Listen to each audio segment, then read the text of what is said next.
Hello students, मेरा नाम सत्यम तिवारी है और सी लैंग्वेज सीखने की इस सीरीज़ में आज हम लोग बात करेंगे स्विच से जुड़े हुए कुछ इंपॉर्टेंट पॉइंट्स के बारे में। अपनी लास्ट क्लास में हम लोगों ने डिस्कस किया था कि स्विच केस क्या होता है, उसका सिंटैक्स क्या होता है और स्विच केस से जुड़े हुए कुछ हम लोगों ने फैक्ट्स भी समझे थे। आज उसी क्लास को हम लोग कंटिन्यू करेंगे और स्विच केस के कुछ इंपॉर्टेंट पॉइंट्स के बारे में बात करेंगे। मैं आपको इंसिस्ट करना चाहूँगा कि अगर आप लोगों ने मेरा वो प्रीवियस वाला वीडियो नहीं देखा है तो आप पहले उस वीडियो को देख लें, उसके बाद आप इस वीडियो को कंटिन्यू करें। तो आइए अपनी क्लास को स्टार्ट करते हैं। देखिए, यहाँ पर मैंने स्विच केस से जुड़े हुए कुछ इंपॉर्टेंट पॉइंट्स हैं जो कि यहाँ पर मैंने नोट डाउन करके रखे हुए हैं। वो इसलिए हैं ताकि आपका स्विच केस से जुड़ा हुआ कोई भी डाउट अगर है तो वो क्लियर हो जाए। तो आइए आज की क्लास को स्टार्ट करते हैं। देखिए, हमारा सबसे पहला पॉइंट क्या लिखा हुआ है। सबसे पहला पॉइंट हमारा लिखा हुआ है, we can put the cases in any order. It means हम लोग स्विच केस में केसेस को किसी भी ऑर्डर में अरेंज करके रख सकते हैं। इसका मतलब क्या है, जरा समझते हैं। देखिए, लास्ट क्लास में हम लोगों ने एक प्रोग्राम बनाया था जिस प्रोग्राम में हमने जो केसेस हैं उनको बिल्कुल असेंडिंग ऑर्डर में रखा था। Case 1, then case 2, then case 3, then case 4। तो ऐसा बिल्कुल भी जरूरी नहीं है कि आपको अपने केसेस को असेंडिंग ऑर्डर में ही रखना है। आप अपने केसेस को किसी भी ऑर्डर में अरेंज कर सकते हैं। आप 1 2 3 4 को 2 3 4 1 रख सकते हैं, 4 3 2 1 रख सकते हैं, किसी भी ऑर्डर में आप रख सकते हैं, उसकी कोई प्रॉब्लम नहीं है। बट आपका केस स्विच के अंदर मौजूद होना चाहिए। तो पहला पॉइंट आपको यही डिस्कस कर रहा है कि आपके लिए केसेस का ऑर्डर कोई मैटर नहीं करता है, बस केस डिफाइन करना मैटर करता है। दूसरा पॉइंट देखिए यहाँ पर क्या लिखा हुआ है। दूसरा पॉइंट लिखा हुआ है, we can also use character value in the cases, for example A B C to make a choice. What does it mean? ये बोलना चाहता है कि ऐसा बिल्कुल भी जरूरी नहीं है कि आप लोग केस के लिए केवल न्यूमरल वैल्यूज को ही यूज करें। जैसे फॉर एग्जाम्पल हम लोगों ने लास्ट प्रोग्राम में किया था कि केस 1, केस 2, केस 3, केस 4। तो ऐसा जरूरी नहीं कि आप केस जो है वो ए बी सी भी रख सकते हैं। आप इस चीज को समझिए, आप जो केसेस हैं वो ए बी सी भी रख सकते हैं। जरूरी नहीं कि हमेशा आप न्यूमरल वैल्यू भी लें, आप उसको अल्फाबेटिकल वैल्यू भी यूज कर सकते हैं। जैसे वहां पर हमने 1 2 3 4 लिया था, यहाँ पर हम लोग केस ए, केस बी, केस सी, केस डी ऐसा भी यूज कर सकते हैं। ये चीज वैलिड है स्विच केस में। उसके बाद पॉइंट नंबर 3 देखिए क्या लिखा हुआ है, every statement in a switch case must belong to some case. If any statement does not belong to any case, then the compiler could not report any error. However, the statement would never get executed. देखिए, इस statement को जरा ध्यान से समझिएगा, काफी important point लिखा हुआ है। ये बोलना क्या चाहता है, जरा इसको समझिए।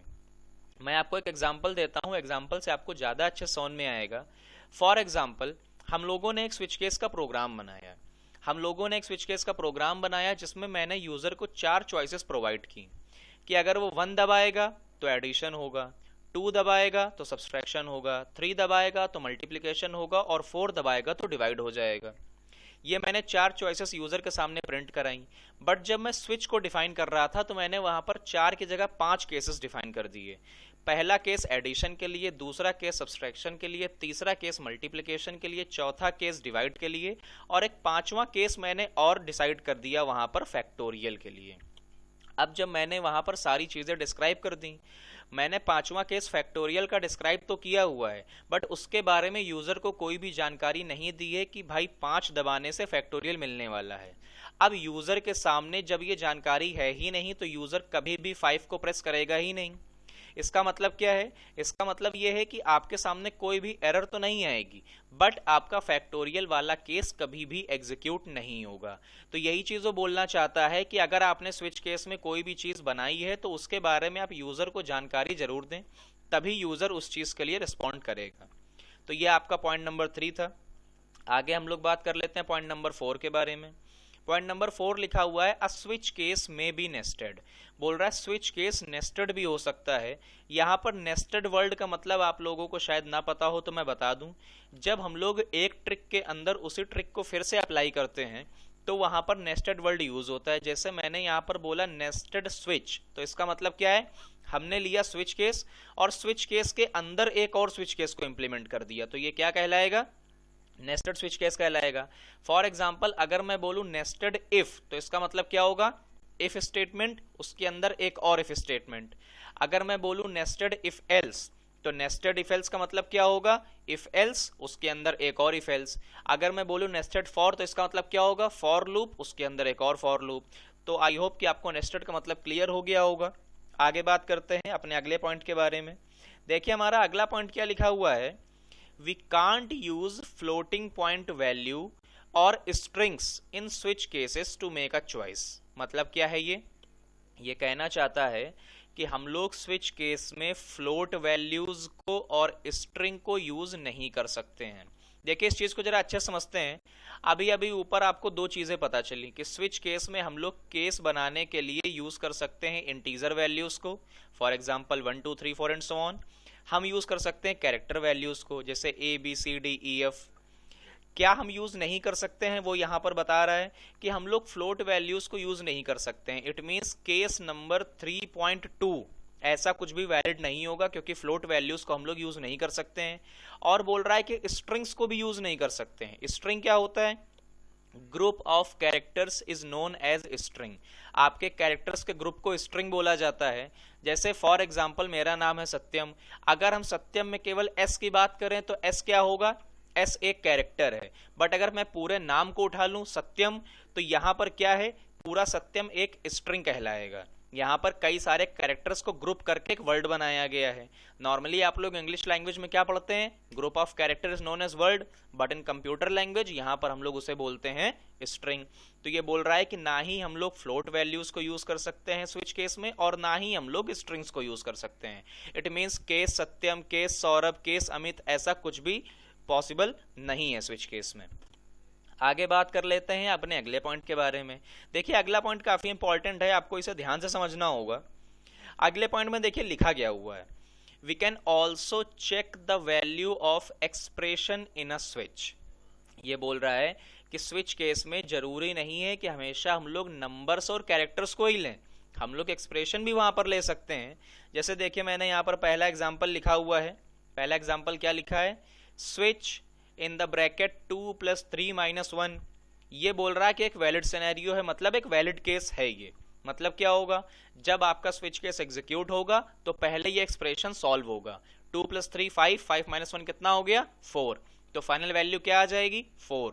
इट मींस स्विच 4 चौथे वाले केस को वो स्विच कर जाएगा। ये एक वैलिड केस है। But most important thing, second point देखिए क्या लिखा हुआ है, in the bracket switch a + b - c। यहां पर a, b और c कैरेक्टर्स हैं। अगर आप कैरेक्टर्स को यूज करना चाहते हैं एक्सप्रेशन में तो ये चीज वैलिड नहीं है। अगर आप लिखेंगे a + b - c तो ये चीज वैलिड बिल्कुल नहीं होगी। तीसरा सिनेरियो देखिए, यहां पर मैंने क्या लिखा हुआ है, इस बार मैंने इंटीजर वेरिएबल्स ले लिए हैं। मैंने 3 वेरिएबल्स लिए हैं, a, b और c। a नाम के वेरिएबल में हमने ले लिया है 1, b नाम के वेरिएबल में ले लिया है 2 और c नाम के वेरिएबल में ले लिया है हमने 3। फिर उसके बाद हमने यहां पर पुटअप किया है switch a + b - c।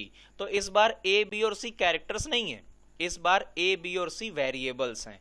That's why यहां पर वेरिएबल्स की वैल्यू आएगी तो 1 + 2 - 3 कुछ इस तरह से होगा। स्विच 0, अगर आपने 0 नंबर केस बनाया है तो वो 0 नंबर केस को स्विच करेगा।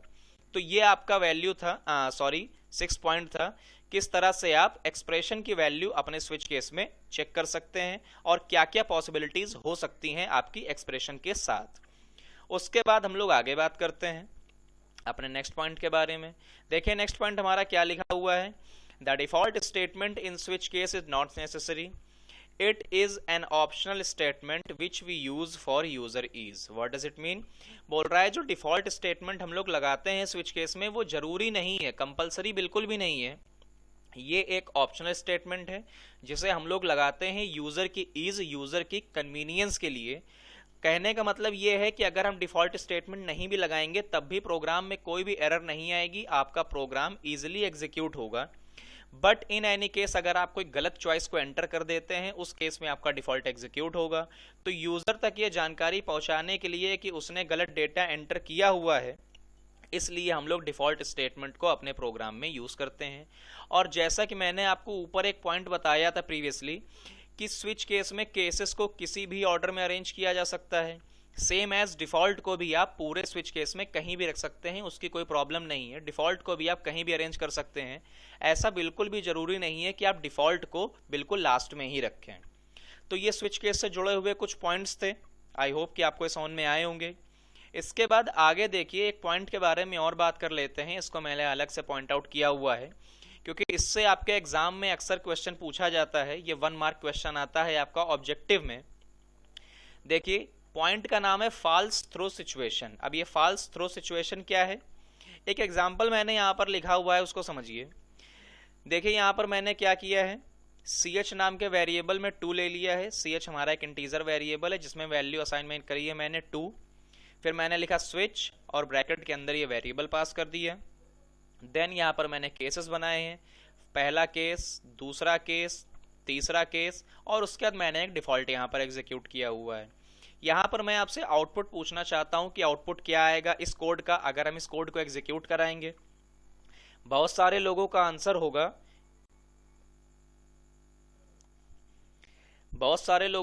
होगा, कि इसका जो आंसर है वो आएगा सेकंड, बट ये सही नहीं है। इसका आंसर आएगा सेकंड, थर्ड और एरर। कैसे, उसको जरा समझ लेते हैं अच्छे से। देखिए, मैंने आपको बताया था कि स्विच केस में हर एक केस के बाद ब्रेक लगाया जाता है। क्यों लगाया जाता है? ब्रेक हम लोग इसीलिए इंप्लीमेंट करते हैं ताकि आपका अगला केस एग्जीक्यूट ना हो। बट अगर आप लोग यहाँ पर ध्यान से देखें तो मैंने केसेस के बाद में ब्रेक इंप्लीमेंट नहीं किया हुआ है। इससे क्या होगा, जब आपका स्विच केस सेकंड केस के पास आएगा तो वो यहाँ पर सेकंड एग्जीक्यूट कराएगा, सेकंड प्रिंट होगा। ब्रेक ना मिलने की वजह से प्रोग्राम का कंट्रोल गिरेगा नीचे की तरफ और वो किसको एग्जीक्यूट कराएगा, थर्ड केस को। फिर से यहाँ पर ब्रेक ना मिलने की वजह से वो कहाँ जाएगा, डिफॉल्ट को भी एग्जीक्यूट करा देगा। दैट्स वाई आपका आउटपुट यहां पर क्या आएगा, सेकंड, थर्ड एंड एरर। तो यही हमारी है फॉल्स थ्रो सिचुएशन, जिसमें अगर हम लोग स्विच केस में ब्रेक नहीं लगाएंगे तो हमारा प्रोग्राम कंट्रोल लगातार स्विच में नीचे की तरफ गिरता जाएगा और लाइन से आपके सारे केसेस को एग्जीक्यूट करा देगा। तो यही हमारी फॉल्स थ्रो सिचुएशन है। ये थे स्विच केस से जुड़े आपके कुछ इंपॉर्टेंट पॉइंट्स और फैक्ट्स। आई होप कि ये वीडियो आपको पसंद आया होगा। अगर ये वीडियो आपको पसंद आया है तो इस वीडियो को लाइक करें, अपने फ्रेंड्स के साथ शेयर करें और इस तरह के और वीडियोस को देखने के लिए सौरभ इंस्टीट्यूट के चैनल को भी सब्सक्राइब